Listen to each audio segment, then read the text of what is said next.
नमस्कार, आप देख रहे हैं न्यूज़ कॉरिडोर्स। और प्रधानमंत्री मोदी अमेरिका में जब होते हैं तो पूरी निगाहें, पूरी दुनिया की निगाहें टिक जाती हैं। दो बड़े नेता हैं, ट्रंप, मोदी। ट्रंप भी बहुत एग्रेसिव है इस बार, दूसरी बार चुनाव जीतने के बाद से। और मोदी लगातार भारत में हैट्रिक बना चुके हैं। उन्होंने बाइडेन का दौर देखा, ट्रंप का दौर देखा, फिर ट्रंप को देख रहे हैं। ये जो केमिस्ट्री है, ये भारत के हित में कितनी रहेगी और ये इन मुलाकातों का हासिल क्या होगा, इसी पर चर्चा करने के लिए हमारे साथ शैलेंद्र जी हैं। शैलेंद्र जी न्यूज़ कॉरिडोर्स में लगातार इंटरनेशनल मामलों पर विमर्श करते हैं, देखते हैं और एक अंतर्राष्ट्रीय मुद्दों की बहुत बेहतर समझ रखते हैं। शैलेंद्र जी, ये अमेरिका के साथ जो मुलाकात है उसको आप किस तरह से देख रहे हैं? देखिए, ये मुलाकात तो बहुत इम्पोर्टेंट मुलाकात है। इम्पोर्टेंट इसलिए कि ये अमेरिका के लिए भी उतना ही इम्पोर्टेंट है जितना इंडिया के लिए इम्पोर्टेंट है।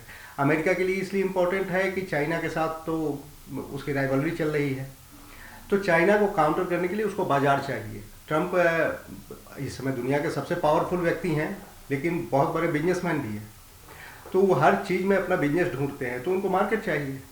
इंडिया बहुत बड़ा मार्केट है, तो इस पर उनकी नज़र है, तो जाहिर सी बात है कि उनकी भी ज़रूरत है। इतना बड़ा मार्केट उनको मिलेगा नहीं कहीं। मार्केट, कारोबार और इस तरह की जब बात हम जब कर रहे हैं तो एक बात, ट्रंप जब से सत्ता में आए उन्होंने कुछ मुल्कों को पर टैरिफ लगा दिया।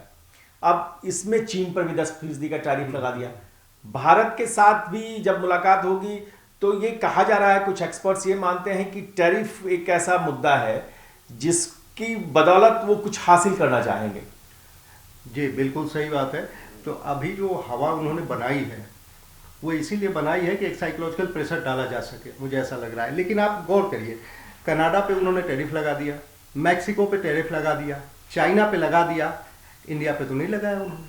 हालांकि एल्युमिनियम और इस्पात पे उन्होंने वर्ल्ड वाइड लगाया है, इंडिया को उसका थोड़ा नुकसान है, लेकिन स्पेसिफिकली इंडिया पे उन्होंने कोई टैरिफ की घोषणा नहीं की है।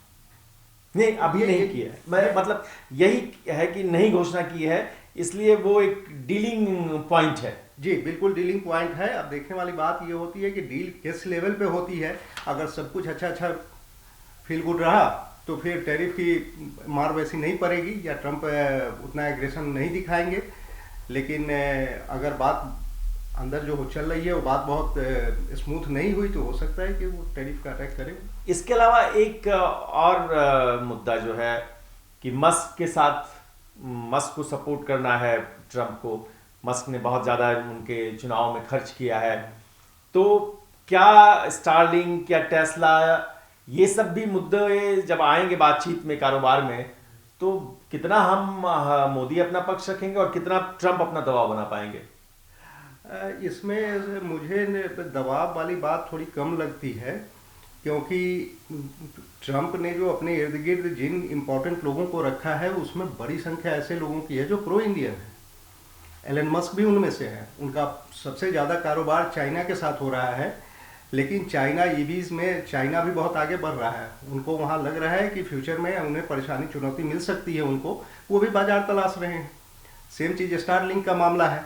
तो ये तो है ही कि भाई उनके अपने वेस्टेड इंटरेस्ट हैं इंडिया में, और मुझे लगता है कि इसको कैश करने के लिए बहुत संभव है कि ट्रंप ने उन तमाम लोगों को अपने साथ रखकर जोड़ा है जो प्रो इंडियन है।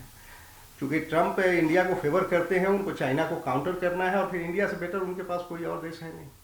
अच्छा, एक और मुद्दा है जो है, जो जब भी हम अमेरिका के साथ बात करते हैं, डिफेंस, हथियारों की डील, जी हथियारों का बड़ा बाजार, और जब युद्ध की भूमि नहीं रहती है फिर भी आप एक टेंशन दुनिया में क्रिएट होती है और उसमें मार्केट बनता है। तो डिफेंस को लेकर क्या बातचीत होने की संभावना आप देख रहे हैं? डिफेंस में जो बात सामने आ रही है, इंडिया का डिफेंस कारोबार है, अमेरिका से डिफेंस से जुड़े सामान लेते रहे हैं, हेलीकॉप्टर्स हैं चाहे दूसरे सामान है, लेकिन लड़ाकू विमान इंडिया ने अमेरिका से नहीं खरीदा है। उस पर कुछ है, कुछ मतलब कि सहमति नहीं बन पा रही है। इंडिया जो चाहता है या अमेरिका जो इंडिया को बेचना चाहता है, तो इस बार उम्मीद है कि इस पर डील होगी। इस पर अमेरिका चाहता है कि इंडिया को अपना विमान बेचे। हो सकता है कि इसमें इन्वेस्टमेंट की भी बात आ जाए, इंडिया में मैन्युफैक्चरिंग के लिए अमेरिका इन्वेस्टमेंट को भी तैयार हो जाए। इसकी भी संभावना है, क्योंकि अमेरिका को काउंटर करने के लिए रसिया तैयार है सुखोई 57 के साथ, लेकिन अमेरिका इस डील को कैच करना चाहता है। और मोदी जी के साथ भी है प्लस पॉइंट कि अगर वो इधर फेवर देंगे तो कुछ फेवर लेंगे भी। इसमें बहुत बड़ा एक मुद्दा है India middle east Europe economic corridor, जो चाइना के प्रोजेक्ट का काउंटर है। ट्रम्प को ये सूट करता है, इजराइल को सूट करता है, मिडिल ईस्ट को सूट करता है। तो चाइना को काउंटर करने के लिए ट्रम्प को इसकी ज़रूरत पड़ सकती है। तो वो इधर फेवर मोदी जी जरूर चाहेंगे कि भाई ठीक है, हम आपकी बात मानते हैं लेकिन हमें इधर फेवर करिए। तो कुल मिलाकर के मामला वो डील वाली ही है। एक चीज़ हम लोग पिछले कुछ दिनों से देख रहे हैं कि एक मुद्दा और जो है वो लगातार छाया हुआ है, वो है अप्रवासी भारतीयों का वापसी का। ट्रम्प ने एग्रेसिव नीति अपनाई, बाकी मुल्कों के लोगों को भी वापस भेजा, हिंदुस्तान के भी कुछ लोग वापस आए। लेकिन ये माना जा रहा है कि जो वीज़ा पॉलिसी है यूएस की, वो भारतीयों को सपोर्ट करती रही है। पर ट्रम्प ने पहले कार्यकाल में भी भारत के लिए कुछ जेस्चर्स किए थे। अभी जो मुलाकातें हैं या मोदी के दौरे से, मुझे लगता है कि एक ये मुद्दा भी रहेगा और इसमें भी मोदी अपना एक कूटनीतिक गेम करेंगे। जी बिल्कुल करेंगे, क्योंकि मोदी जी भी तो डील के मास्टर हैं। ट्रम्प ने ही कहा था मोदी जी के बारे में कि वो बहुत हार्ड बार्गेनर है। तो ये तो ट्रम्प ने अपने पिछले कार्यकाल में कहा था मोदी जी के बारे में। तो बाकी चीज़ों पर अगर सहमति अच्छी रहेगी तो मुझे लगता है कि खास करके H1B वीज़ा जो है उसमें ज़रूर रियायत इंडियंस को मिलेगी। लेकिन इलीगल माइग्रेंट्स के मामले में मुझे नहीं लगता कि मोदी जी उसमें कुछ फेवर की डिमांड करेंगे, क्योंकि अगर हम वहाँ फेवर की डिमांड इलीगल माइग्रेंट्स के लिए करेंगे तो फिर अपने यहाँ बांग्लादेशी रोहिंग्याओं को कैसे बाहर जाने के लिए कह पाएंगे। तो ये तो एक ऐसा मामला है जो लॉ को वायलेट करता है। तो मुझे नहीं लगता है। दूसरे तरीके से उसके वापसी को लेकर के कुछ बात हो सकती है कि कैसे उनकी वापसी होगी, लेकिन मुझे नहीं लगता कि इस रूप में फेवर वो मांगेंगे कि भाई इनको रहने दिया जाए। H1B वीज़ा पर मुझे लगता है कि ज़रूर बात होगी। और मुझे लगता है कि जो उनकी पॉलिसी है ट्रम्प की, तो अमेरिका फर्स्ट की बात करते हैं वो नहीं। दोनों नेताओं का ये है कि राष्ट्रवाद जो एक एग्रेसिव राष्ट्रवाद है, उसमें दोनों नेताओं की अपनी अपनी पॉलिसी है। ट्रम्प इस बार सेकंड टर्म में कुछ ज़्यादा एग्रेसिव है।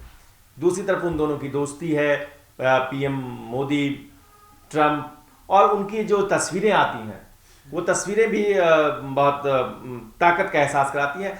जब से शपथ ग्रहण को लेकर एक और चीज़ चल रही थी लगातार चर्चा में कि बुलावा नहीं आया, बुलावा नहीं आया, लेकिन आप देखिए कि जब ट्रम्प ने शपथ ली उसके बाद जो चुनिंदा लोग की पहली विजिट हुई है उनमें पीएम मोदी शामिल हैं। हाँ बिल्कुल। इजराइल के प्राइम मिनिस्टर नेतन्याहू मिले, जॉर्डन के मिले, उसके बाद जापान के प्राइम मिनिस्टर, फिर मोदी जी गए हैं यहाँ पे। तो शपथ ग्रहण में बुलाना वो एक अलग मसला है।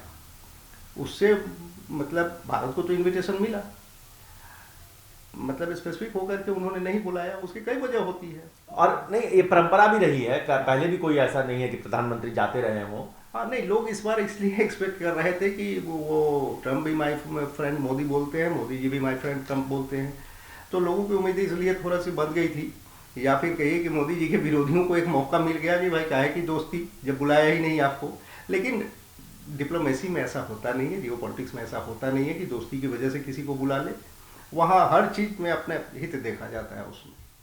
और ये दौरा जो है अमेरिका का, ये बहुत सारी उम्मीदें, बहुत सारा डीलिंग, और इस डील से भारत के हिस्से में क्या आता है, इस पर हम शैलेंद्र जी से और भी बातचीत करेंगे। आप देखते रहिए न्यूज़ कॉरिडोर्स।